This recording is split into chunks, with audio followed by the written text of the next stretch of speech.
really slow breaking news, something that's been in the works for a while, but now official. Danton Lynn is out as DC as he tells the team today that he's moving on. We'll talk about the TCU game as well and roster. What does this mean for the future of USC? All that, your calls coming up next.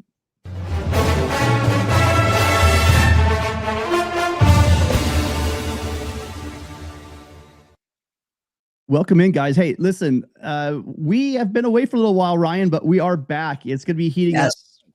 We're gonna have DC Watch coming up right now. How is this going to affect the current roster? How is it going to affect maybe recruiting? How is this going to affect the coaching staff? There's a lot of questions marks you guys might have, so make sure you're tuning in to Ryan and us daily. We'll be on top of everything changing here, as well as the portal will be heating up. It's opening up pretty soon, so you guys keep an eye out. But for the next hour or so, we will be here. We will be here taking your phone calls. We'll be answering. If you have a question for us, you could drop it in the chat.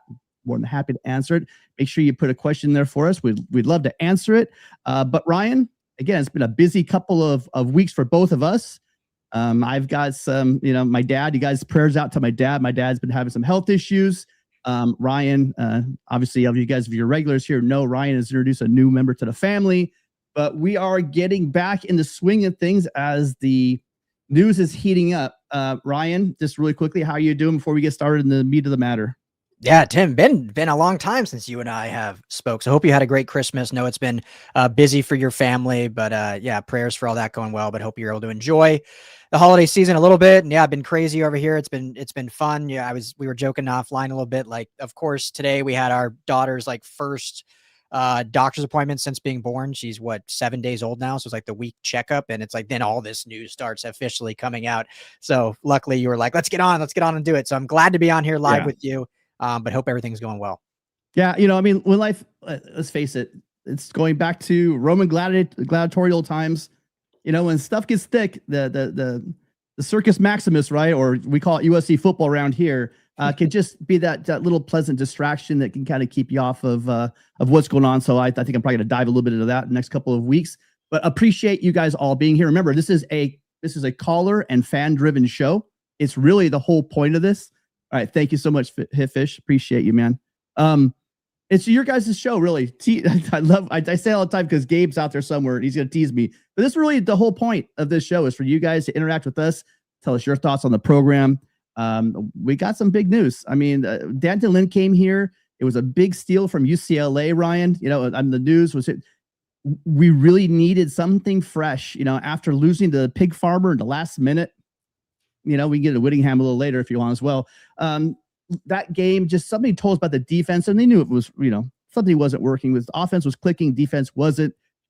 Danton Lynn was that shining moment, Ryan, and came in with a bang, didn't he? Yeah, no, absolutely. I think, and we'll drop the, obviously we got the phone number ahead. We'll drop the StreamYard link here in a few. I'll just wait 5 minutes so we don't get a large queue in there and everyone waiting too long. So we'll make sure to drop that, because we do, like Tim said, want to hear from you. But no, this was a great hire for USC 2 years ago, and obviously changed the culture of the defense. And, I think in year one, we saw massive improvement for the roster that was there. And, we saw better tackling and better, across the board. It was night and day better from the last regime. And then this year, we've talked about it a bunch, Tim, so we don't need to go down this hole too much. But, somewhat, I wouldn't say a real regression. They did finish 47th, which was an improvement from last year. But I just think it wasn't as high as expectations were based on what people thought the roster was talent-wise. I've talked a ton about, it was just a very youthful defense, that you're going to have growing pains with that. It was obviously injuries happened a lot. But we saw the second half improvement down the stretch, and how dominant the USC defense was in the second halves, kind of down the final kind of 5 or so games. So, I'm sure there's mixed emotions, but definitely Dan Lynn, I think, was a great DC for this team. He was the DC this team needed to get things on track. Now he'll go to his alma mater at Penn State, and it's unfortunate because USC plays Penn State at Penn State this year. So they have to go and face Danton Lynn on that rebuilding defense in Penn State right away. But we'll talk what the future looks like here in a minute, but just want to at least say, I think Danton Lynn was a great coach. I think he is a great coach, and, wish him nothing but the best in the future, just not when they play USC next year. That you And you had the issue, losing Chase and Johnson, huge, having Graham not healthy for a lot of the season, a lot of the pieces that we expected in the secondary. And that's really, where it kind of struggled was, what initially was the secondary, and you're only as strong as your weakest link. It is a shame that if we never really got to see what this Danton Lynn defense could be at USC with all the pieces in place. But again, as we said, we move on, and we have our first caller. But before we do, I said this a few years ago, really, when we were looking to get the DC hire, and I really do believe in this staff of Jennifer Cohen. I mean, I know that one thing I said is there's going to be change over the next few years, as long as we have capable people in the USC administration at the highest level. And they have that alignment that they talked about, where you have a Jennifer Cohen making these decisions. Look at the hires that she's made so far, you guys. Take a look at the line at all the hires that she's made since she's been here. Oh, who's worried about the next hire she's going to make? I'm certainly not. And the fact you add Chad Bowden there weighing in on all this, I really feel confident that this next move is going to be the right one, because again, so far, whoever she's been able to bring in has been a winner so far. I do. Like you said, it hasn't been what people wanted. And this Lynn defense wasn't what we thought it was going to be. It never really matched that UCLA to 2022 UCLA situation that we thought that we were probably going to see. But sorry, 23. But it was improving. It was moving in the right direction. And I think there's some candidates out there that could help it to continue to go that way. But listen, we got our first call. You ready, Ryan? Yes, absolutely. Okay. I know this number, very special caller, LV Live. Thank you for joining us. How are you doing today? What's going on, boys? Right on from the East Coast, man. How do I sound? You sound perfect. All right, awesome, man. How you doing, Ryan? Ryan, congratulations, man. Happy holidays to you and your family, Ryan. That's a very beautiful thing. I have 4 of my own, so I know what that feeling's like, so congrats to you. Thank you, brother. I appreciate it. Yeah, and congrats to you. That's amazing. Absolutely, man. So great to hear from you again, Tim. I think, guys, this is great, man. Listen, look.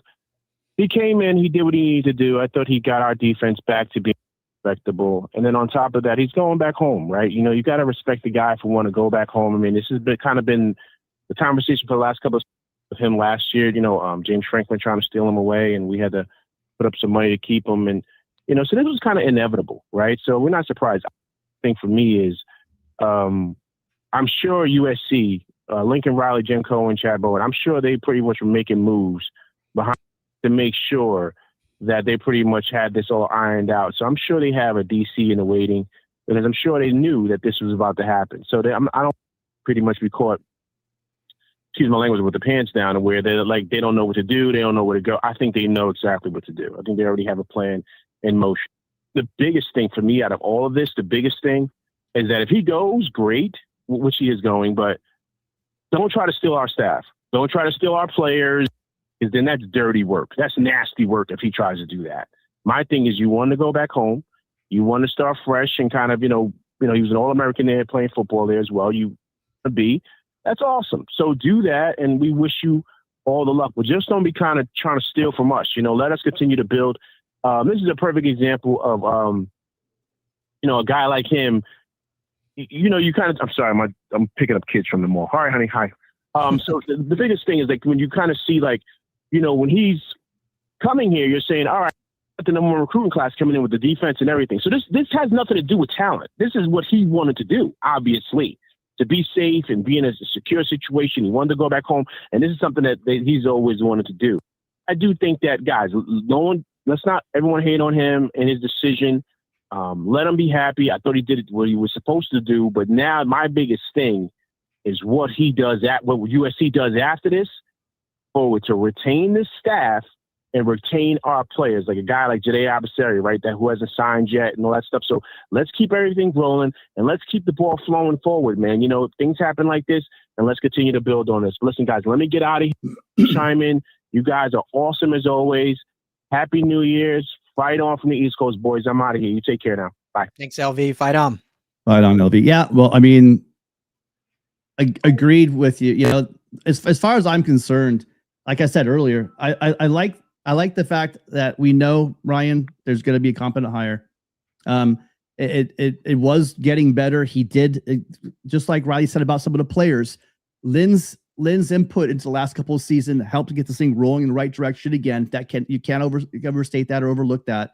But I'm confident but they'll be able to fill the hole. If this had happened maybe a year or two ago, it might be a different story. You know what I mean? We'd be like, oh shoot, if Bone was here or previous administrations with Lynn and Hayden, I'd be like, oh shoot, what are we gonna do? But I can't overstate the fact, you guys, that USC is operating like a big boy again. And as long as they're doing that, as long as they're making the hires, again, look at the track record of the hires. Which hires have you not been happy with? So I don't know. I don't know your thoughts on that one. And I think regarding the rest of the staff, outside of Rob Ryan, because obviously that was a hire that was kind of made in perpetuity with Lynn. Like obviously they go back and they have history together. So we'll see what happens with Rob Ryan, but I can't see any other staff members leaving with him for two reasons. One, I think they're very happy all to be here at USC and what they've built and this recruiting that they're specifically responsible for. When you look at Belk, Reed, Henne, all these guys. Now, Sean Nua, that's another story with BYU. We'll get to that maybe if we have time later. But also, you don't really see staff members follow a coach unless that coach is leaving to become a head coach. And then he's taking like Doug Belk to be his DC. But remember, Lynn's just going to be another DC. So anyone that follows him would just be keeping the exact same position outside of perhaps a pay raise, which I think USC would match. So I don't think there should be any fear of any staff members leaving outside of, we'll see what happens with Rob Ryan, but Belk, Reed, Henne, I think all those guys are locked in with USC, and as they should be, because this is no disrespect to Lynn, but those are kind of the most important pieces for this defensive staff and keeping these current players and all these recruits together. Because if any of those guys were to leave, then that's where we'd start having some pause on, okay, what kind of effect could that have? But a DC leaving to become a DC, you don't see many guys follow in that instances. It's more of like a DC or an OC becoming a head coach and then taking other position coaches with him to be his new coordinators. So just my thoughts on that. Yeah, but the flip side of that coin is that I think that you have a guy like Doug Belk who has experience at Houston at higher level things, and so I think that this is an opportunity. We can get into that. The hot name everyone's talking about is Kwiatkowski, the former Texas defensive coordinator. That was also a Washington coordinator. Jennifer Cohen has some familiarity with him. So we can get into the different options, but we got to recall. You ready for that, Ryan? Yeah, absolutely. Hi, caller. What's your name? Where are you calling from? Jackson Johnson from Meridianville, Alabama. It's good to hear you, Tim. Long time no hear. Good to hear from you, Jackson. How are you doing, sir? I'm doing all right. Just staying out of the cold weather. What's up, Ryan? I've never spoken to you before. I know I spoke to Jamal, but I know I've spoken to Tim plenty of times. But I just wanted to talk a little bit about the USC Notre Dame rivalry, about how I'm worried about, because of it not being played the next few years, on how I worry that it could affect the Georgia Tech rivalry, Florida State, Clemson, South Carolina, Louisville, Kentucky, and a few other rivalries. Like some of the conference rivalries, like the secondary rivalries, like the Michigan State, the Alabama-Tennessee rivalry, and much more. Yeah, I worry a little bit about that. It's making me kind of feel like that it's official that college football is a mini NFL league. Maybe that's just me. Maybe I'm worrying a little too much. Yeah. Do you want me to go first on the Yeah, go for it. Yeah, sure. Yeah, Jackson, great to hear from you. And I've been kind of talking about this actually for a while now, because most non-conference rivalries are played kind of at the beginning of the season, which is why USC wanted to move this Notre Dame so it's not in the middle of their Big Ten schedule. Now, the ones you listed, right, the Louisville, the Georgia Tech, Georgia, those intra-state rivalries up to this point have remained in rivalry week at the end of the season. However, this was all before all conferences just moved to 9 conference games. Because as you, I'm sure, know, Jackson, SEC, ACC, they were all 8 conference game schedules. And so there was more wiggle room there of how they could, we know the SEC always plays a cupcake in November. So there was some kind of difference in wiggle room. We've seen on the West Coast already many of these rivalries either move to the front end or end altogether. When you look at, the Civil War game between Oregon, Oregon State, they signed a new deal once Oregon went to the Big Ten. That game got moved to the front end of the conference for, I believe, the first 2 years. It's now on pause for, I think, a year. Maybe it's just this year, and then they're going to go back to doing it after that at the beginning of the year. The Apple Cup, Washington State, that has now been moved to the front end. When you look just here in LA, UCLA, Cal, that game is on a 2-year hiatus before they move that game to the front end of the schedule. So I think more so, Jackson, I don't know if I'd worry so much about those games necessarily ending, but it's going to have to take new negotiations for them to move them to the front of the schedule. I don't think we'll see forever. Again, I don't know all their negotiations, but I don't think we'll forever see Georgia, Georgia Tech, Louisville, Kentucky as rivalry week at the end of the schedule. I think those will ultimately end up getting moved to the front end of the schedule like a lot of these others and follow suit, since all conferences now are 9-game slates. Tim, I don't know if you have any additional thoughts. No, but I mean, I like the way Lincoln Riley phrased it. What happened anytime, anywhere, Marcus Freeman? I mean, this game could have happened. Let's not twist this at all. It's not twisted. And it's not like the date or the time has been like set in stone again. It was changed in the 1960s because, God forbid, even the people in South Bend don't want to be there in November. Why the hell would we want to go there in November? So, I mean, this is on Notre Dame. I'm sorry. Everyone wants to point at USC. This game has to happen. It takes 2 to tango. And USC had it in place. Lincoln Riley called them out. Hold on a second. Lincoln Riley called them out and said, "We're ready to go. You guys." And then all of a sudden they changed their mind. So I mean, I get it. It's big business. It's football. They're trying to fill their schedule. If they feel that BYU is better for their program, then so be it. Enjoy Provo in November as well. That's fine. But I'm just on board with the fact that I think USC will be fine where they are. Before really quick, one more thing, Jack. A lot of time USC, it's a big part of USC. I'm not downplaying. Notre Dame is USC and USC is Notre Dame. It's this symbiotic relationship that they've had over the decades. There's no doubt about that. The question I have is that USC really needed Notre Dame for notoriety, east of the Rockies. But now USC's playing in the Midwest. They're playing schools like Penn State, Michigan, Ohio State, Nebraska. So we're playing big name helmet games every single week in the Big Ten. Whereas, a lot of people didn't pay attention. Great teams always here in the Pac-12, Pac-10, Pac-8, but they weren't going to get you notoriety the games are. USC is fine where they are. I think this game will get settled in. I think as they expand the playoffs where it's a lot easier, like everyone's getting in, you're going to see better matchups. That's a goal. I mean, the one silver lining to this is that with the expansion of the playoffs, more teams getting included into it, you can play your way into it. I think you're going to see people make more risks about who they play out of conference, Jackson. Yeah, that's true, no doubt. And I am crossing my fingers for a USC Notre Dame matchup in the college football playoffs next season and for 2027, 2028, 2029. I'm hoping that happens. But one person I know that we can blame for sure is Pete Bravacchio, the Notre Dame AD. Bavacqua, yeah. Honestly, I've not really liked how he handled himself through a lot of these. Now, I have been kind of like, not too crazy about Jen Cohen, not too crazy about Lincoln Riley, but I've not been too crazy about Pete Bravacchio on the way he's handled himself. You know what Pete Bravacchio should have done?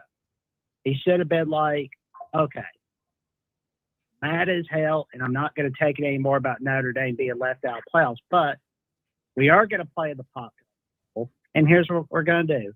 We're going to beat up BYU like how Alabama did against Nebraska in the 1967 Sugar Bowl in living color. That's what we're going to do. And while we're at it, after we beat BYU, we're going to eat our little Pop-Tarts, shoot some birds at the cameras at ESPN and Disney. I mean, the way I look at it, that's what I would do. But that whole, my bridge is burned and, you destroyed our relationship permanently, I'm going to slam the door in anger, while going on the Dan Patrick show, going on your little venting session. And then like a day or so later, you're just going, oh, I was just venting. I didn't mean all that. That does not scream leadership to me. That screams, I can be as mad as I want to be, and I'm not going to be in control of my emotions, and everybody just has to be okay with it. That does not scream athletic director. You know what doesn't scream to me? But that's You know what doesn't scream to me is that Notre Dame really wanted to make this game happen. I think this was convenient for Notre Dame too. Once Notre Dame now realizes they're in the top 12, people talk about USC ducking Notre Dame. Yeah, sure. Notre Dame has had the upper hand over the past decade, but this has been a streaky series my entire life, going back before my time. One or the other program is going to own a decade. Like before they had their big run, the 80s into the 90s, USC just absolutely owned them. After USC lost in 66, where McKay got handled pretty good in the Coliseum, there's a famous story about saying, I'm not going to lose these son of bitches again. And he did. If you look back, the late 60s, 70s, and up until Lou Holtz got there, they did not win many games. They won in 77. They also won, I believe, the national championship in 77. So, I mean, USC has handled their own, and it's a shame it's going away, but they could have made this game happen. Anyone that points at USC and says this didn't happen because USC's ducking Notre Dame is full of crap. They could have made. They're the ones that bailed out on this thing, and I think they did it. They did it to, and the funny thing is they did the same thing to Michigan State. They did the same thing because Michigan State, they stopped playing Michigan. They were off and on with Michigan anyway. Michigan State was a program they played every year for decades and decades, and they decided, well, we're going to ACC. We're playing this ACC schedule, so the schedule is too tough, so we're going to drop these two major rivals we have. So.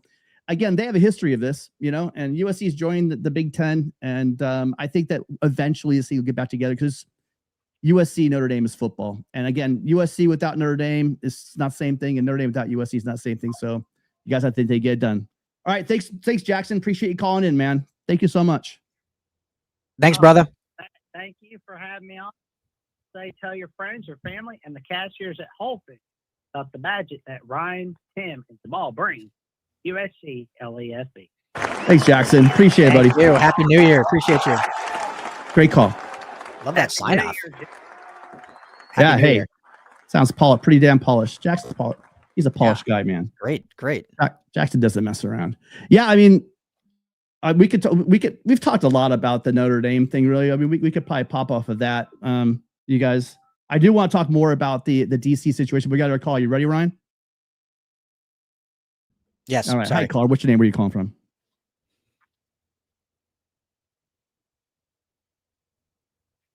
Oh, hold on. I lost you here. Hold on a second.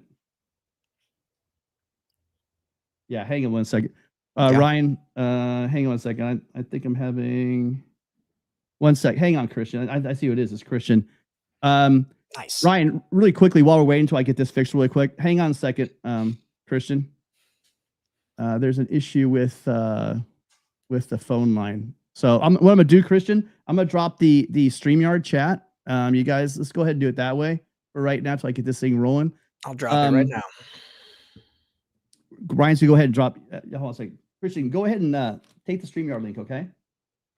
Yeah. So yeah, if anyone wait in the queue, or if you're trying, the StreamYard link is in the chat. We'll get you through here that way. So So Kwiatkowski, let's move over to the DC situation while we're waiting for people to transition from the phone lines over to the StreamYard link. The big name is Pete Kwiatkowski. I saw people in the chat talking about it. It's really what's been thrown around there, and I think a lot of this comes from the timing, right? He's available. Also, the fact that there's prior ties with Jennifer Cohen at their time in Washington. Ryan, what are your thoughts on Lynn's replacement? Because now that he's announced to the team, it's the next logical step. Yeah, I mean, right now I would be very surprised if a move is not made basically by New Year's Day. I mean, both sides have known this is going on for a week, so I think there's been a lot of stuff going on. There's not going to be some large search committee, not a big interview process. It's not going to get dragged on. So if it's not Kwiatkowski, if it's not in-house, then it's someone who they've already identified and potentially, barring any whatever rules are with talking to coaches, someone they've already kind of targeted and zeroed in on, I think, previously. So Kwiatkowski is obviously the big name. I mean, it makes a lot of sense, the connections with Jen Cohen and all the history there, and obviously him being on the free market right now, not having to pay any buyout or whatever, moving on from Texas. So we'll talk more about it. I think he's obviously a very good coach. I think he would be a great hire. It'd be interesting to see what fans think, because he's not, we could talk scheme all we want and different things, but he's not necessarily, his scheme. While I like his scheme, it's not like an aggressive scheme. So all those asking for a more aggressive coach, you're not going to get that with his scheme. It's, they'll send different rushes, but I mean, it's a 4-man rush, whether sometimes it's not, 4 down linemen. He runs more of a 2-4-5, but it's still not going to, you're not going to be sending 6 or all that aggression. You are going to see more like, man coverage and more jamming on corners here and there. He did adjust a lot last year after, losing a lot of unbelievable players. When you think of Jahdae Barron being the corner taken in the first round in last draft. So obviously as a DC, you want to see some adjustment. So we can talk more about that, but he's obviously the hot name. Obviously I see Christian in here now, so we can get to that call. Yeah, we got you. All right. Christian, really sorry about that. Appreciate you calling in on the phone line, but I'm glad we got you here. Before we do, though, really quickly, want to thank Josh, again, member of the channel, big time supporter every time we're on. Josh, thank you so much. Appreciate you from Salt Lake City. Thanks for checking in with us. I'm sorry. Go ahead. I'm sorry, Christian. No, you're good. It sounds crystal clear on the link. Nice. Yeah, always sounds a little better. What's up, brother? How we doing?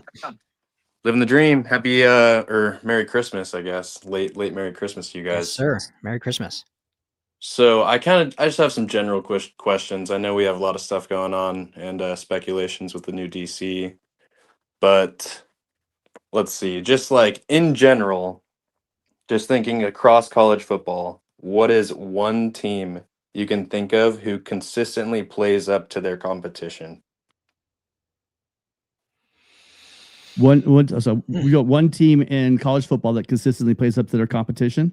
Yeah. So not necessarily like a Alabama that like they're gonna go put numbers up every week, but I have one team in mind that I can think of. I don't want to spoil it, but they just give everybody a tough fight. They're not necessarily projected to win every game, but always put up a good fight. Okay. Ryan, why don't you go ahead first? Because you're right. The teams I think off the top of my head, like right away for consistency, when I hear consistency, and it really hurts, it makes me sick to my stomach. I think of Ohio State, yeah. but they're also known to play down to their competition. So they don't fall. So they win, but they often do play down to their competition. So they're at the bat. That's where I jump to. Ryan, do you got anyone? Well, interesting. I was gonna say Georgia, but I mean Georgia's favored in every game. So I mean, you could say I think like Iowa is a team that's always like a dogfight team that isn't problem. There you go. Look at that. Keep chopping. Great minds. Utah, there's a good one that always kind of plays hot and heavy. No matter Indiana recently is when they're meant to smoke, they go out and smoke. And when they play teams in Eugene, they win in Eugene. So that's another good call. Who you got, Christian?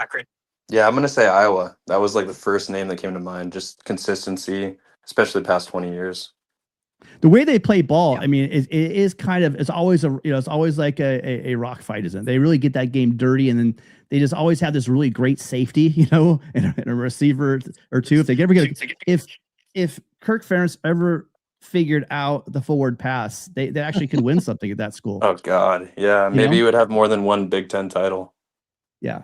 So I mean, what helps though, why they're so consistent is age, right? Like they are always one of the oldest teams in college football. They recruit. Obviously, they're not going to be like the top 10 recruiting classes. They get guys commit there, and then they get them to stay within the program their entire collegiate careers, or they get like grad transfers that are like 7-year players. So you look at their defense this year, and it's like every guy was over like 22 years old. So that certainly helps with being consistent when you have that age or whatnot. So, and there's a theme too. If you look at the chat right now with the Utah, same thing. Brian Jenkins here. He says BYU, same thing. You got guys, you got veteran guys that are staying around your program 4 or 5 years. You get that continuity, you get that glue. You get good coaching staffs that pick those guys, develop them. They know your scheme inside and out. They get that grown man strength, right? You got a 24-year-old guy staring over the ball at a guy who's 17, 18 years old. There's going to be an advantage there as well. So, a couple of really good things with that. Sweet.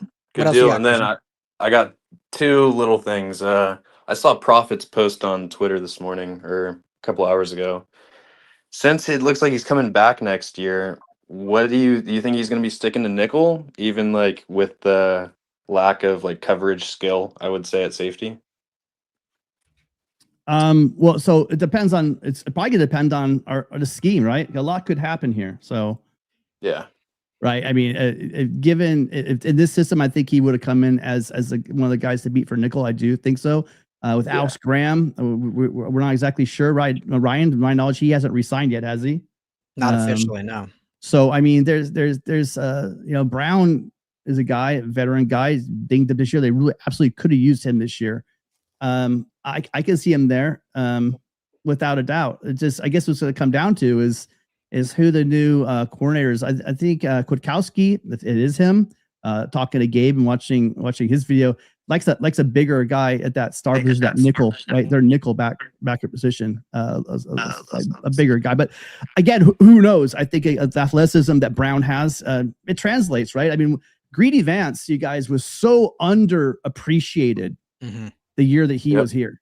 So just the way he really, I mean, other eyes were on other guys, but he really just was that guy with lockdown. His cover skills were just amazing. He was on the player side. Did not get the credit. I tried to give it to him, but in general, did not get the credit I think he deserved. Yeah, that's why he was playing yesterday. Yeah, there you go. But yeah, I think Tim hit it. It's going to depend on who officially becomes the new coordinator. But to me right now, the only kind of locked in starter at DB is Christian Pierce. Outside of that, every position is up for grabs. And even really Christian Pierce is up for grabs, but he would be the one that I would kind of pencil in. So to your point, Christian, like we could see him in a number of different spots. Obviously nickel makes sense, but I think every spot is pretty up and open for grabs this offseason. Yeah, I agree. Good deal. All right. Well, I'll send you guys off real quick. What's your score prediction? All right, Tim, do you want me to go first? What's the, it's updated. I don't even know. Do you know the spread off the top of your head, Christian? I should know this. It's like 6.5. I think I saw. Yeah. Last time I checked, it was 6.5. Yeah. So, you know, this is because TCU, obviously their quarterback opted out. Hoover outside of him, though, I don't think they have too many non-starters playing. They have a couple injuries, obviously, but I mean, USC is going to be fielding an entire new roster, basically, going into this one outside of a couple players. But I still like USC's depth. I like kind of what they have to gain in this game. I like some of the young players we're going to get to see. So I do like USC to win this game, and I'll take them. I think they'll put up points. TCU has like the 70th ranked defense, so I'll go 35-24. USC covers, wins by 11. Okay. What do you got, Tim? Yeah. Okay. So they, I'm going to go with, they have a receiver out too. The Hoover's in the portal, but they have Eric McAllister who's out. Yeah. He's injured. Yeah. He's their like all conference receiver guy.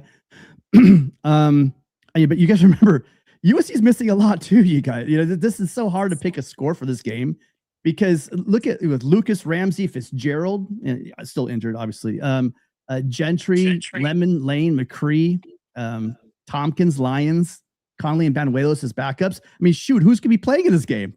I mean, Jaden Maiava is like legit the only starter, right? You know, yeah, Tutuda Kynes, Jaden Maiava. You know, we're going to see a lot of young guys. It's just so hard to predict these bowl games with so many opt-outs and everything. But listen, I think just going off of what I know, I'm going to say I think there's a lot of points scored actually in this game on USC side.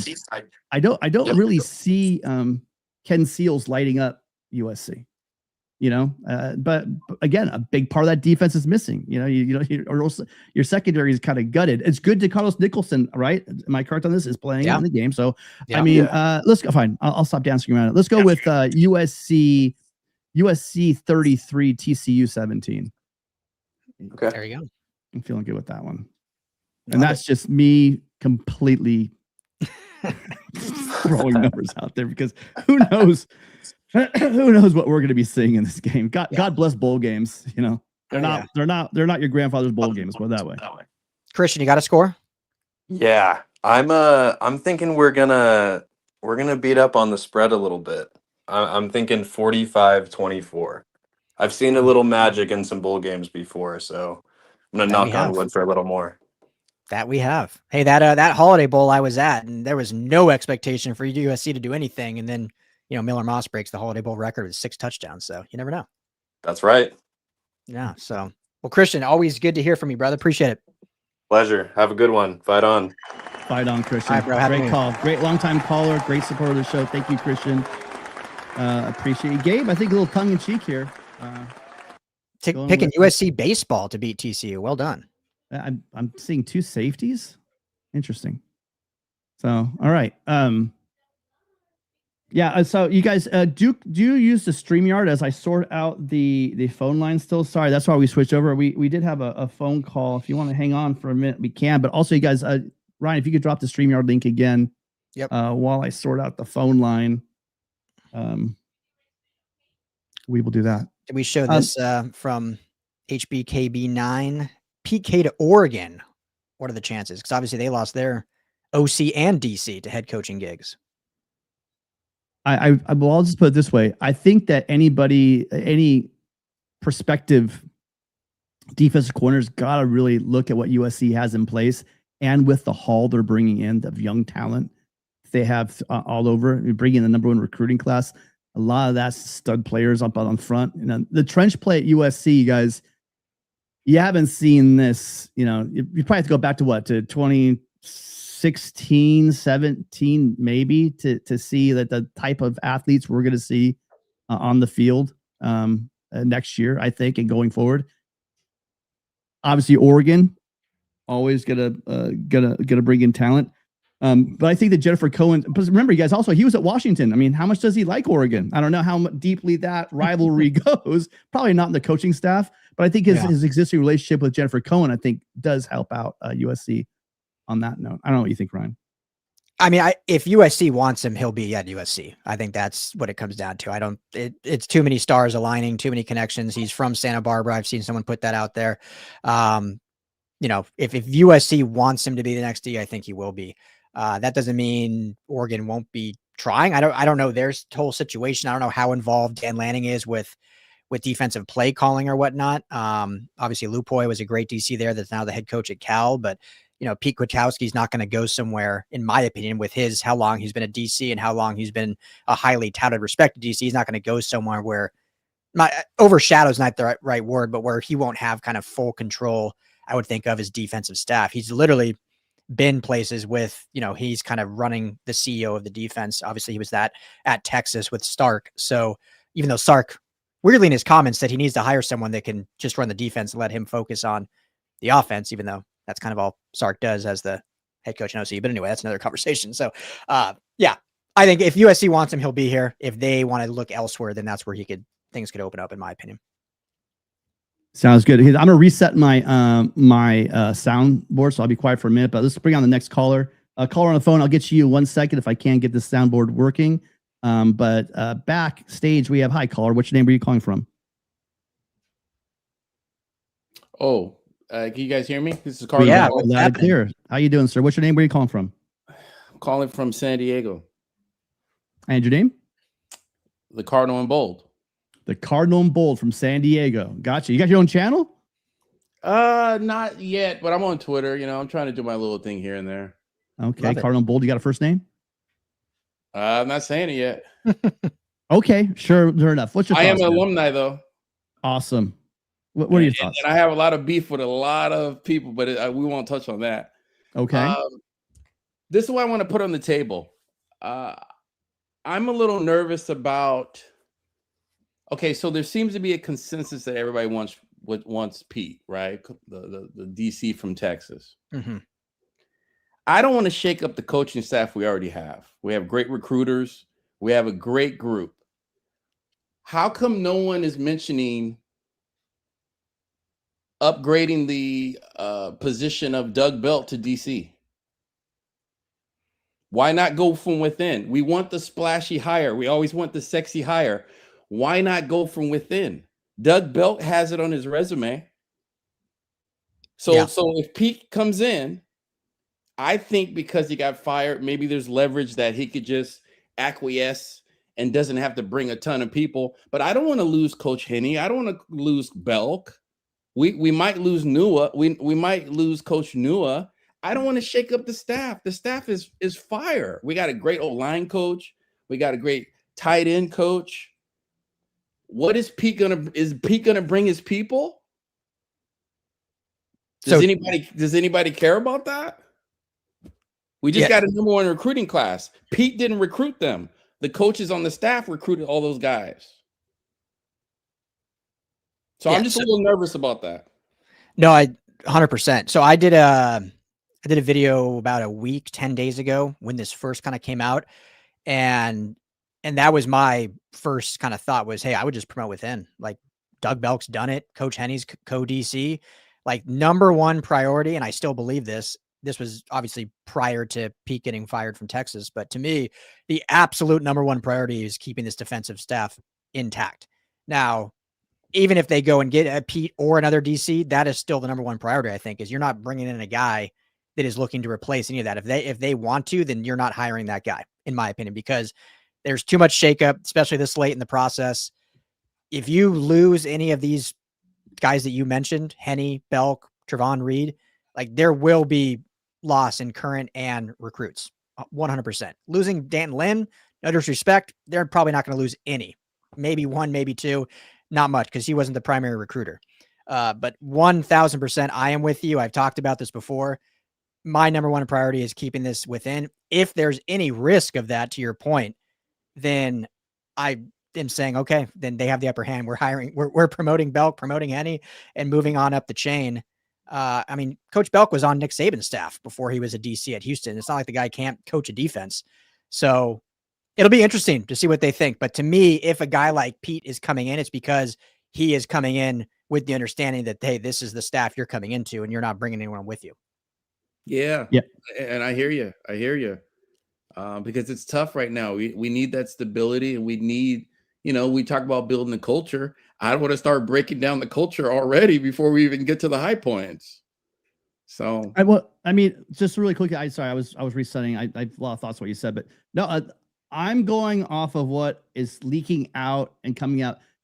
Doug Belk is a very viable candidate. Again, I think he did a great job. People liked him in Houston. So I mean, I will say that I have nothing but great things to say about what his footprint and the recruiting that he's done. There's a lot to this. I wouldn't just assume, again, people are going with the Kwiatkowski route because he's a tried and proven at the highest level, right? What he's done over his career. Sure, this year didn't really work out for him at Texas. Gabe and I kind of agree. Maybe this is the scapegoat for Sark. Sark kind of, but it was really the offense. You guys remember this? We know this a lot. If your offensive line or if your offense isn't moving the ball the way it's supposed to, it's put a lot of pressure on that defense and vice versa, right? And so the breaking the way that the clunky Texas offense was at points during the year. I don't know, Ryan, your thoughts on this? You kind of offered him up as a scapegoat to get rid of, but over his career, Kwiatkowski's been solid. But I mean, I'd have no problem with Doug Belk. I think Doug Belk would be a good hire, and I agree with you, Ryan. Ryan said that basically that it's going to be one of the two things. Either it's going to be Kwiatkowski or probably be a hire within. And I would lean towards that as well. Yeah, and then my other second point is I'm just just like everyone else waiting for Longstreet. Maybe he wants to. I guess he can resign after the bowl game, right? He can give that announcement, but I don't know what the holdup is. That's just from a strictly fan standpoint. What's the holdup? You know what I mean? You're in a great situation. What's the holdup? Yeah, so that's it. To me, and I'm not saying this is right, wrong, or indifferent. This is just, I think, why nothing has happened yet is.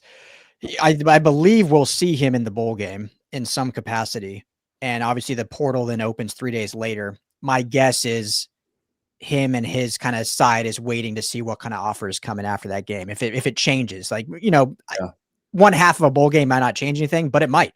Maybe he goes and balls out and all of a sudden he gets exponentially more offers. He does a Miller Moss. He does a Miller Moss Right? in the Holiday Bowl. Right?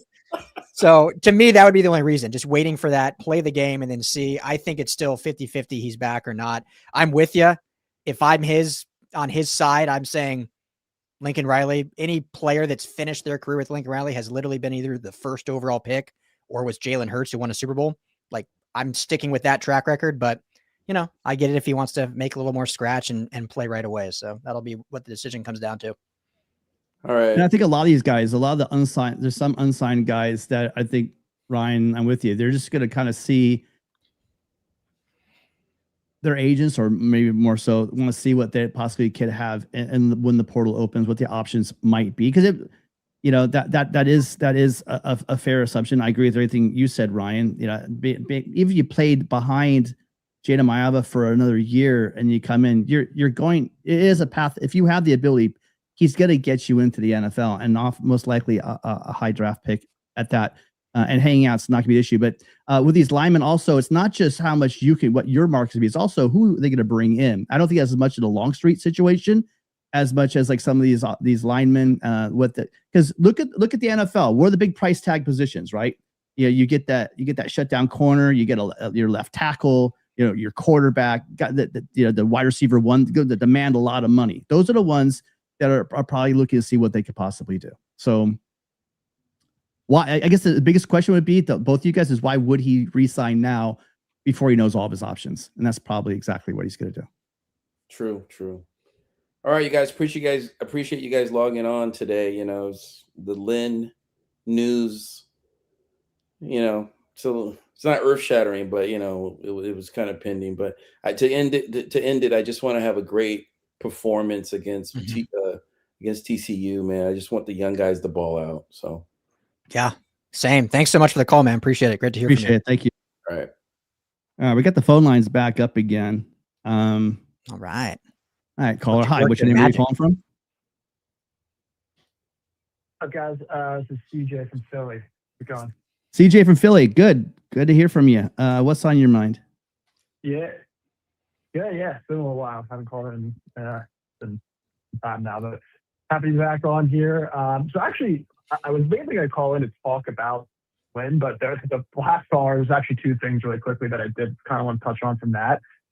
So like with the whole Longstreet thing, I understand and I get where you guys are coming from, saying like he wants to play in the bowl and kind of like weigh his options. But if I'm a true freshman, we'll call it unproven quarterback right now, this is like a horrible time to be going into the transfer portal. If your goal is, I want to start immediately for a contending team next year.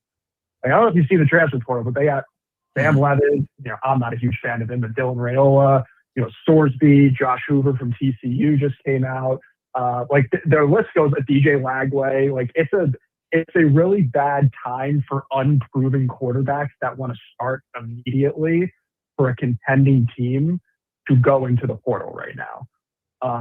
So you guys hit the nail on the head as far as like Longstreet goes. Look, Lincoln Riley sells himself. The spiel should be easy. Okay, wait your turn. I have a plan for you. Just give it time. Jaden's coming back next year. There seems to be this idea amongst a lot of these young, not to sound like an old head, but amongst these young, these young true freshmen nowadays, that if I don't go to the league after 3 years and get drafted by somehow, that's like a failure of some kind, or I underachieved if I didn't just go to the league after 3 years. You'll have 4 years of eligibility after this year. You have plenty of time. There's countless numbers of guys in the NFL right now. Like Fernando Mendoza, who just won the Heisman. Like, there's plenty of upside to staying in college a little bit longer if you have to. So if I'm in Longstreet's camp, I'm just telling him that. That's all I really wanted to touch on with the whole Longstreet thing. I hope he signs. I'm pretty, I feel pretty confident that he will. And one thing to touch on as far as the Belk comment goes, I'm a huge fan of Belk. I think he's a great position coach, and obviously the players like him. And I know they liked him at Houston, like they liked Belk, the person, and obviously he has that same background. But I personally wouldn't be huge on promoting him from within, because if you look at those Houston defenses the last 2 years he was there, they were like Grinch level bad. Like, I'm not saying that he can't, being under Lynn for 2 years may have, he might have learned a lot from that, but I don't think that it would be good for continuity, yes, but I don't think that would excite a lot of USC fans promoting internally like that with a guy like Belk, who doesn't have in his recent years the greatest track record. Me personally, that wouldn't excite me very much. But I get why they would want to do it. I'm all in on PK. Obviously, I want them to bring him in simply because he's proven recently. I guess your thoughts on that, and then just the last thing I had here, just the one thing I want to touch on with Lynn is, look, I liked Lynn. I didn't love Lynn. I thought he was good. I think he was solid. I think you have to keep in mind the mind space of where the USC fan base was when they hired Lynn. We're coming off of 2 years of the worst 2-year stretch defensively like we've ever seen at USC. So I think we were just happy to see anyone come in there because it couldn't get any worse. And I think Lynn was good. I think he was solid. I don't think he's elite. I didn't think he was like great. I thought he was good at making second half adjustments, but once they started playing great offenses and great teams, it was already too late. Like, he was already like Notre Dame, Oregon, Notre Dame both years, like Illinois earlier in the year. It was usually too late to make those adjustments, and he just came out flat a lot, it seemed. And I don't know. I wish him the best. I got nothing against it personally. I think he's a great dude. And obviously, when your alma mater comes calling, it's kind of hard not to convince you to not go there. But I don't think personally, from a recruiting standpoint, this is going to have much impact recruiting wise, simply because you've had guys like Matt and Rory's father say, "Look, we liked Lynn, but we didn't commit to USC to play for Danton Lynn. We committed to USC because we love USC." Well, the one thing I hear everything. That's kind of where I stand on that. Everything you said there, CJ, is very valid. But the one thing you hit on that I think you're kind of tap dancing around is the continuity. It's not just it's the current players, because you're right, they're not tied to Lynn. But if you bring in a Kwiatkowski, who's he? I would hope he retained the guys, but DC's bring their own dudes, Ryan. I mean, it's what they do. And those kids came to play for the position coaches. So when you have the DC changeover, if you have a bunch of position coach turnover, then you do start talking about losing recruits, losing current players. So it could be a domino effect. I'm happy with either one, to be honest with you. If PK came, I would want Belk here. I wouldn't want him. I would want to retain him as a position coach. Like, I would hope they would kind of come to an agreement. PK and Belk would sit down, and he would want to retain him. I'm just speaking strictly from the in-game play calling duty perspective. Just with Belk's track record in the last 2 years, if he was at DC, I get the continuity aspect. I get why that's important, but just speaking about his track record, that would be a very shaky hire, in my opinion, a promotion, if you will. I think you're taking a huge risk there whenever you're playing a gauntlet of a schedule next year in Indiana, Oregon, Ohio State.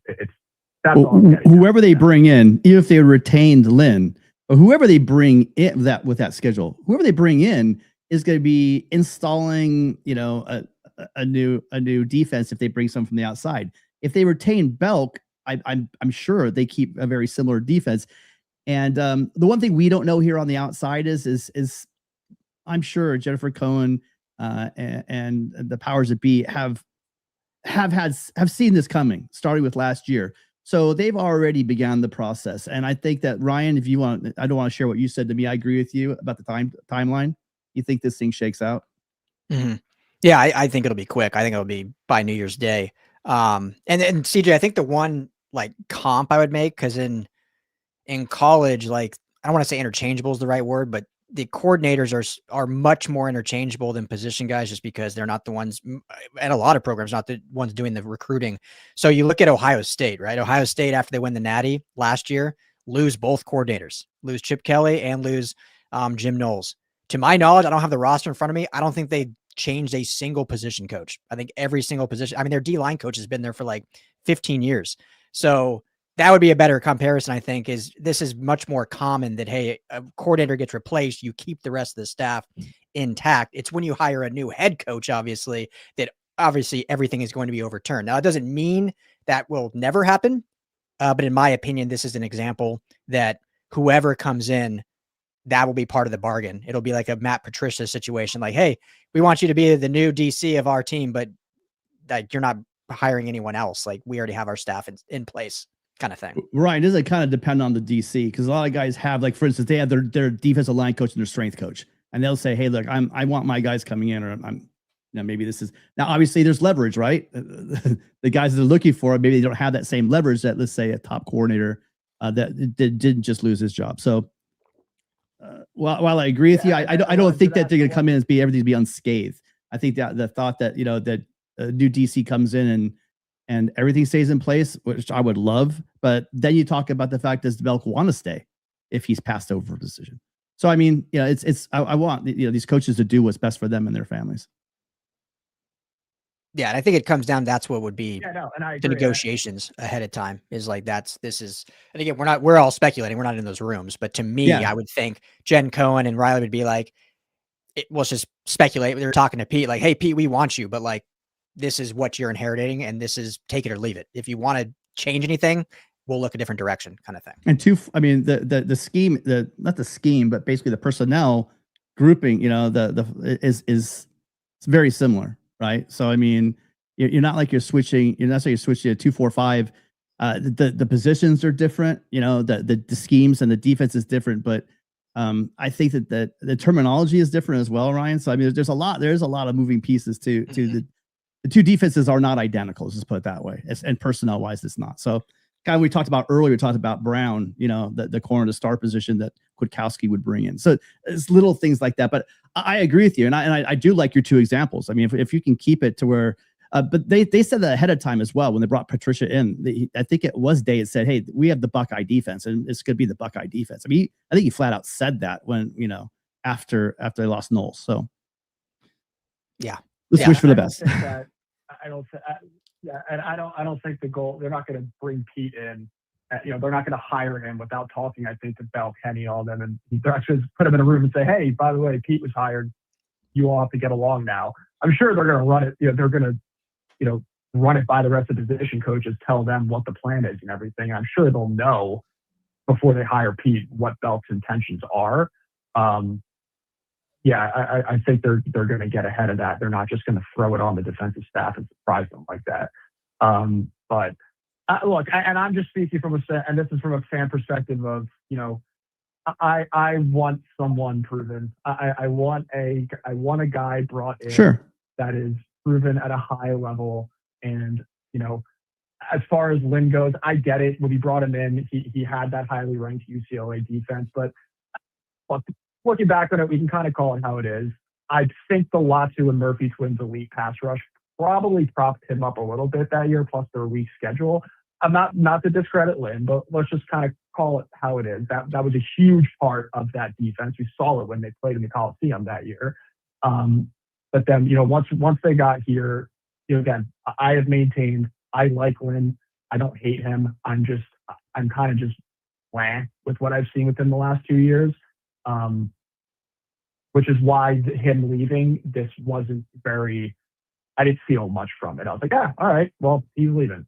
But I don't think it's going to have major recruiting implications just from Lynn. And I think whoever they bring in, they're not going to settle for the lowest option. I think they're going to try to Chad, Jen, and Lincoln are going to take a big swing on someone. I have to think they are because of the recruiting class they have coming in. And again, that schedule they have next year, they can't really afford. And especially Lincoln. Like Lincoln knows the position he's in. He knows I cannot have an 8-4 season next year. I can't have a 7-5 season next year. I got to bring someone in that is proven and knows what the hell they're doing. I can't gamble with my job on someone unproven. So that's just kind of what I wanted to get off there. And excited for the bowl game tomorrow. And I think we'll be pleasantly surprised by some of these young guys and what they're able to do out there. Great God, CJ. Good job, man. Yeah. Oh, yeah, there's a bowl game tomorrow. Hey, Ryan, there's a bowl game tomorrow. What do you know about that? Yeah. Yeah. Hey, great call, CJ. Thank you so much. Yeah, I hope you've called in before. I hope you continue to call in. Appreciate your thoughts. Thanks, and, brother. We'll talk to you soon. All right. Take care. Yeah, guys. Later. Yeah, I listen. I hope you're all right. This is going to this. Oh, I just lost it, didn't I? Shoot, someone just right here, Walter. So Walter, I'm not saying I think he's going to. I'm not saying it's likely. I'm saying don't rule it out though. And I mean, it's not also that the DC might be the one shaking these up. Maybe staff members might leave because there's relationships with Lynn. I'm NFL relationships with Lynn. So I mean, we don't know how it's all going to shake out. I don't know. I don't have any insight to it. I'm hoping the entire staff stays in place good because we're talking about families.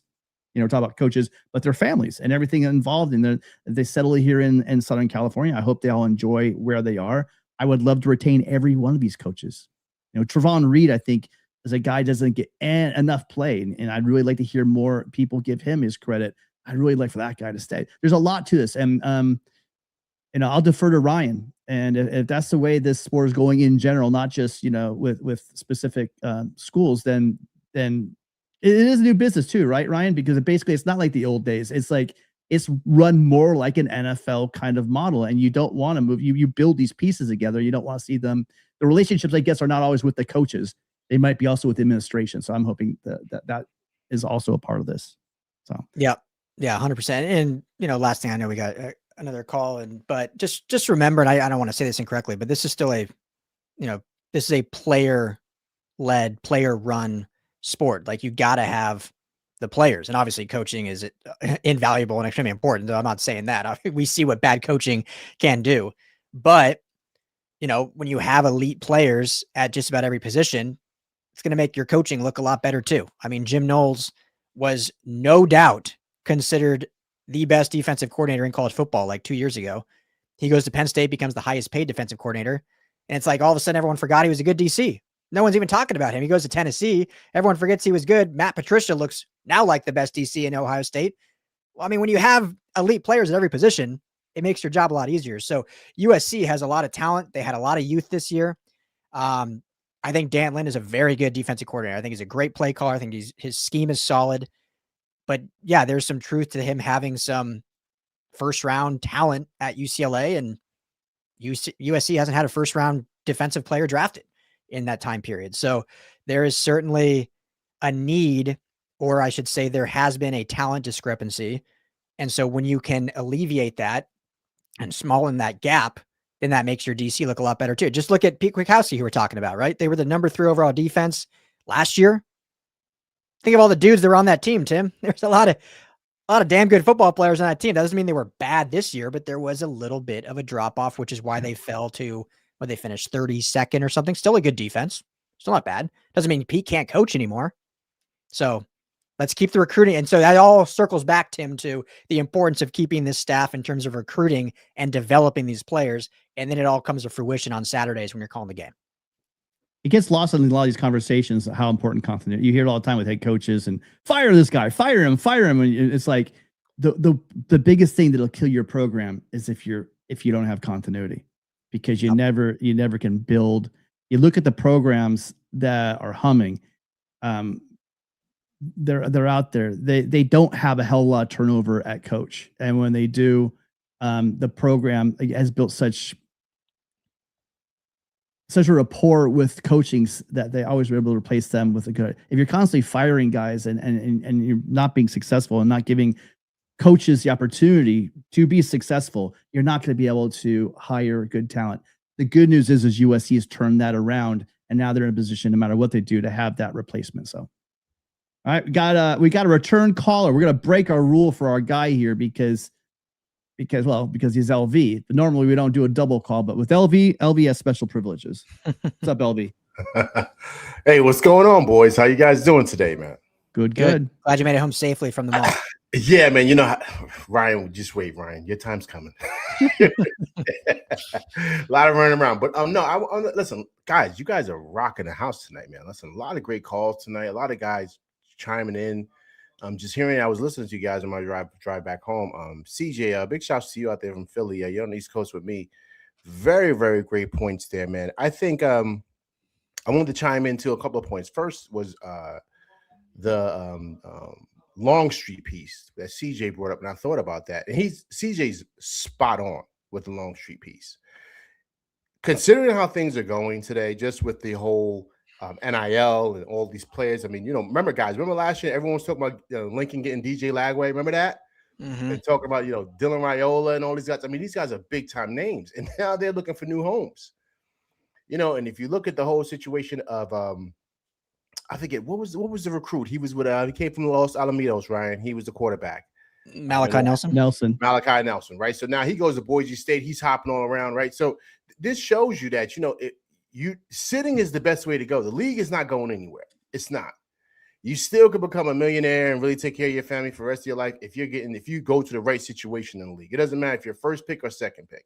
So I think that's something that really kind of needs to be looked at regarding the Longstreet piece, right? Because if he decides to leave, where is he going to go, guys? Where is he going to go and start and play to where he can really go up in the draft ranks? I mean, everyone's in the transfer portal, it feels like, all these quarterbacks.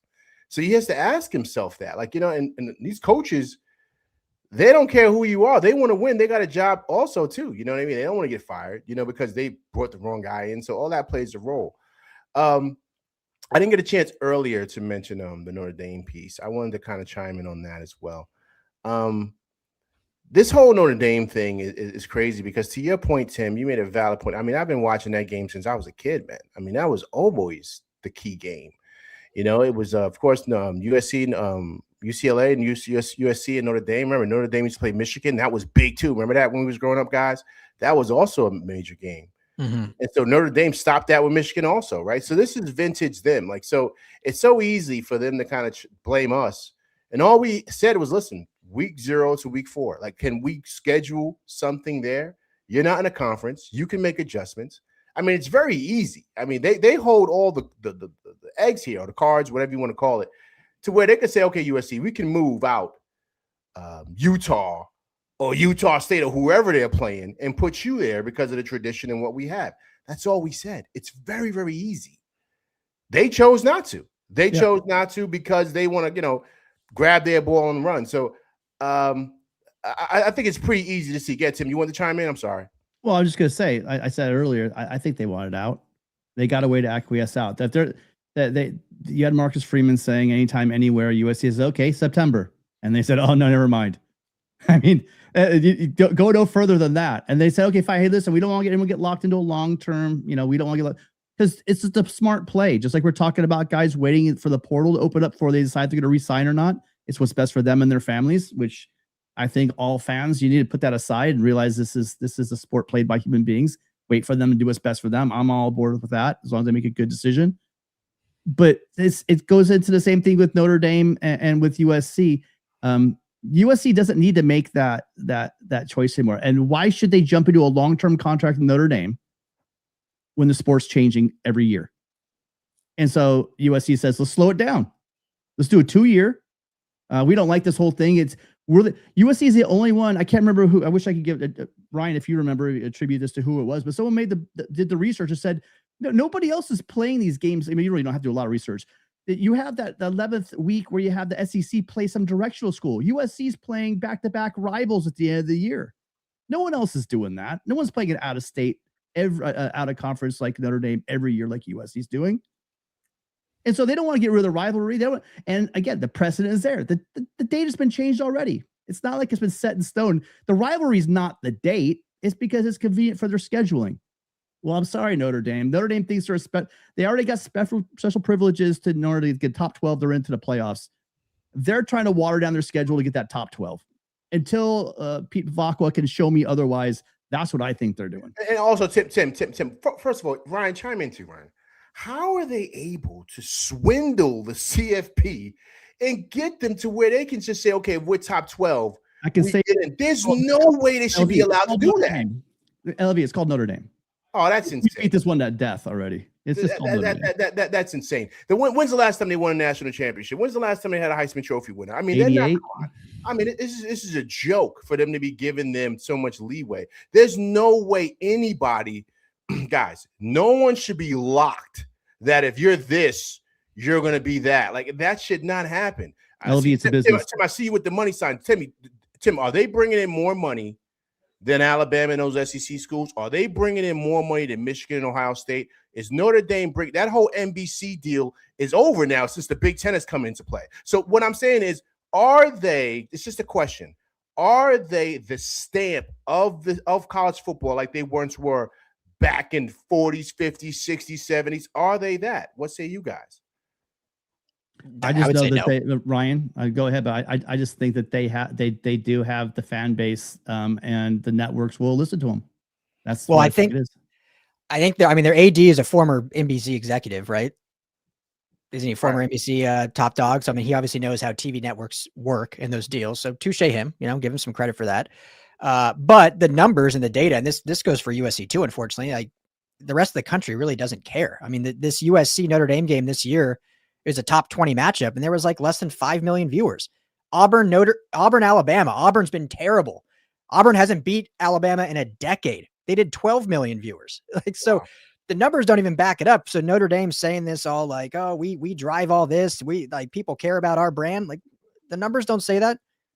The Navy Notre Dame game, 2 million viewers for their next biggest rival. More people are watching probably Dancing with the Stars than Notre Dame Navy. So I don't know where this soapbox, well, I should say I know where it's created, this kind of arrogance, but there's no real data to actually back it up. And part of that is too on the USC viewership. You got to drive those numbers up too from a USC program perspective. And that's why I've said, and I think USC said this, like move this game to the front of the schedule. That game would do numbers. Kick off the college football season with Notre Dame USC 2 years ago. That game would do numbers. Well, I'm gonna be super honest with you guys in regards to with the USC piece. It's just regional based, guys. Like everything lives and breathes on the East Coast. That's just what it is. So everybody wants to see Michigan. Everybody wants to see Ohio State. Everybody wants to see Alabama. Those are all East Coast schools. Notre Dame is in Indiana. So that's what that. If SC, let's say SC was in New York City, they would be at the top of the food chain.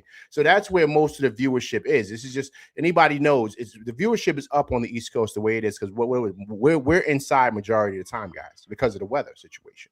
Mm-hmm. So on the West Coast, they're outside a lot of the time. So LV though, here's my thing. Mm-hmm. If that were the case, Rutgers would be killing it. Yeah, Syracuse. But they're not. It's the brand. It's about no. It's not even about the brand. It's about winning. You know why that Michigan-Ohio State game has become so damn popular is because all of the Big Ten schools that are in the running for the for the Big Ten championship and get in that championship game, they're all eyes are on that game because that game is a meaningful game. Why the Iron Bowl? Alabama has been is a meaningful game because that has national ramifications. Back in the day, going back all the way back to the 2005 was the last time where this game was such a huge game for both teams, not one team or the other, but both teams, where both teams are on the national spotlight. But if you go back to my childhood, the 80s, right? It wasn't that big a deal, but people still remember the 60s and 70s. The 70s, I mean, it was like half of the national championships were either the Irish or the Trojans in that decade. So I think the fact that USC and Notre Dame aren't winning is a big part why the thing's dropping off. And I think why these other programs you're talking about is they're winning. People want to watch games that are meaningful. And the SC Notre Dame game, it hasn't been meaningful. But the Iron Bowl wasn't meaningful this year. Yeah, it had implications for Alabama, but Auburn was like a 3-win team. They haven't won in a decade.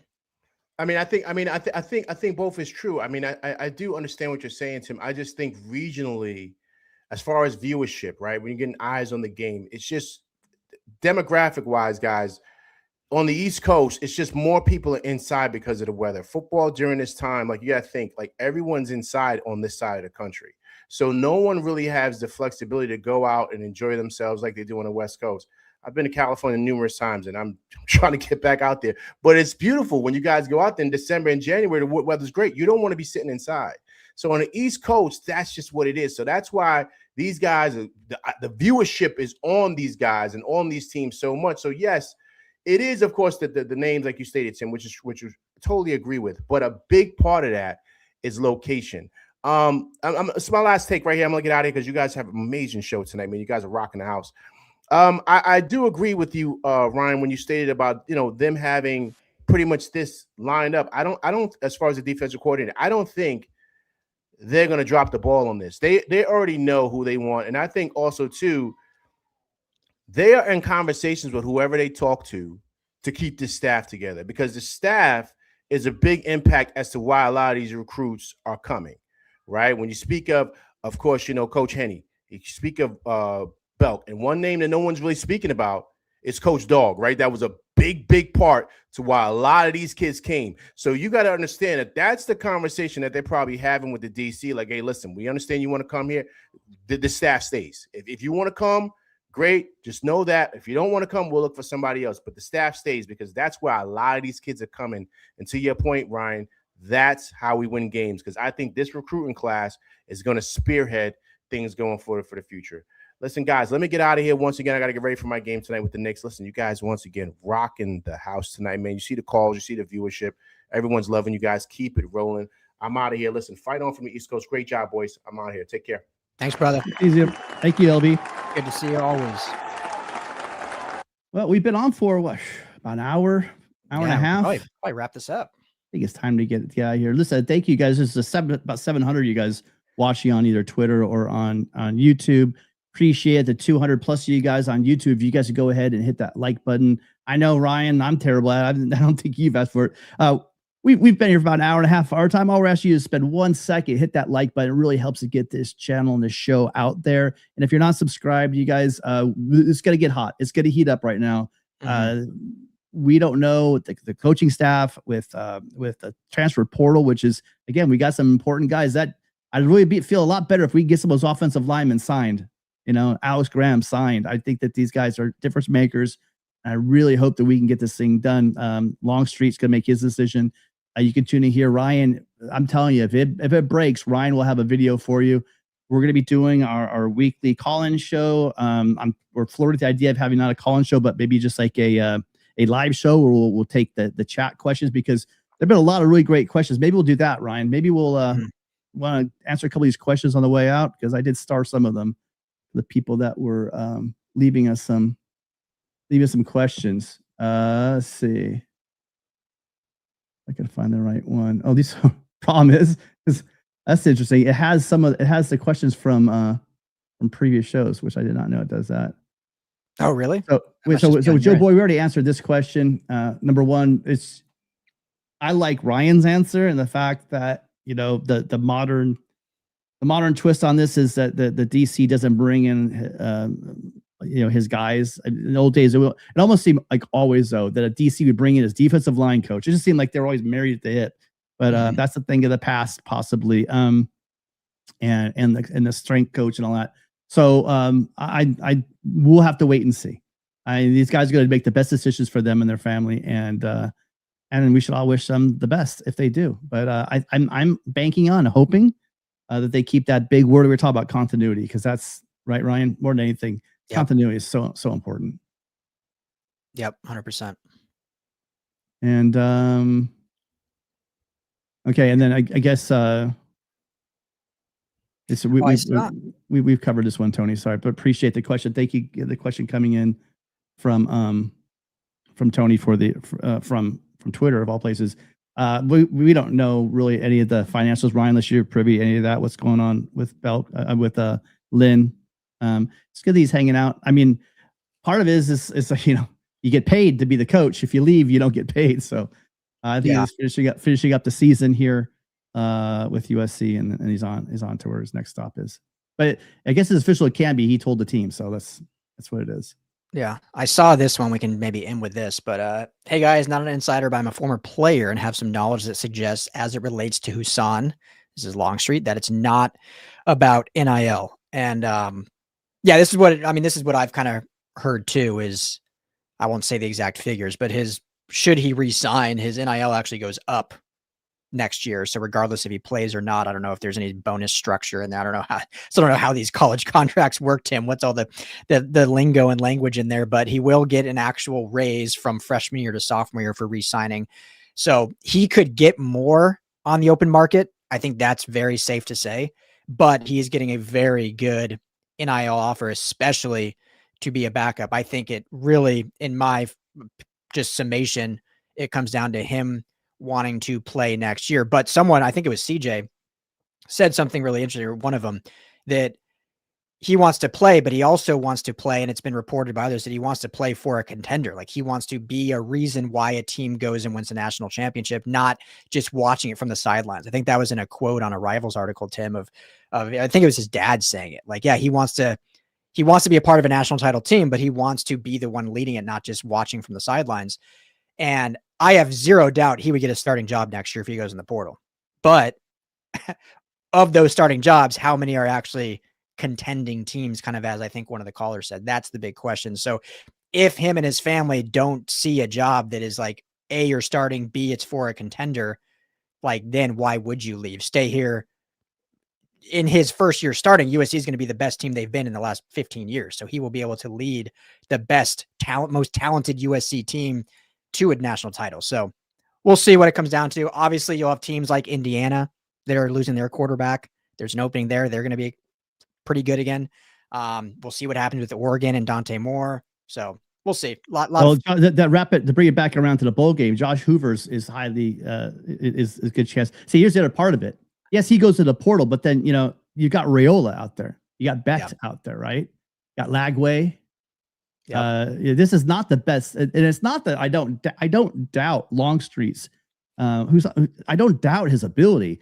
It's just, you've got a bunch of guys that, for better or for worse, actually, some of them, but that have shown, you know, you have Chambliss out there. You have guys, if he gets his waiver, you've got guys out there that are proven commodities, and to go into the portal, and like you said, where you get end up. And if you want to win, I agree with you, be the guy at USC, because that you would be immortalized if you're the guy that, you know, not even Caleb could bring a title to USC. If you could be that guy, you would be up there with the Reggie Bushes. You'd be up there with the Matt Leinerts, you know, with the Charlie Whites, the great guys that helped put a national championship team on their shoulders and won the whole damn thing. So it's there, it's available for him, and I do believe that it's not all about NIL. You know, I've seen this guy. No one works harder. I'm there every game, Ryan. You know that, down the field. He's out there putting the time in every single time I see him. First guy out usually. You know, I just see him putting lots of time. This guy wants to be great, and I hope USC finds a way to hold on to him. Yeah, there hasn't been a single practice that we've been at as media where he's not still on the field after we leave. So. The dude's a football through and through. So if he leaves, it will not be for bad reasons. You know, we would hate to see him go, but it won't be any. I'll just say this, and I don't mean this as it won't be a Malachi Nelson situation. He'll go and be good somewhere. I think he'll be the best here because of who Lincoln Riley is with quarterbacks, but it's not like he's chasing some other thing that, you know, we'll leave it at that. Yeah. People keep talking about Elijah Page. They announced there's photos for hours now, like 4 or 5 hours. I think you even tweeted about it, Ryan, that he's re-signed. So that's a great piece. This offensive line has the ability to be really good and deep.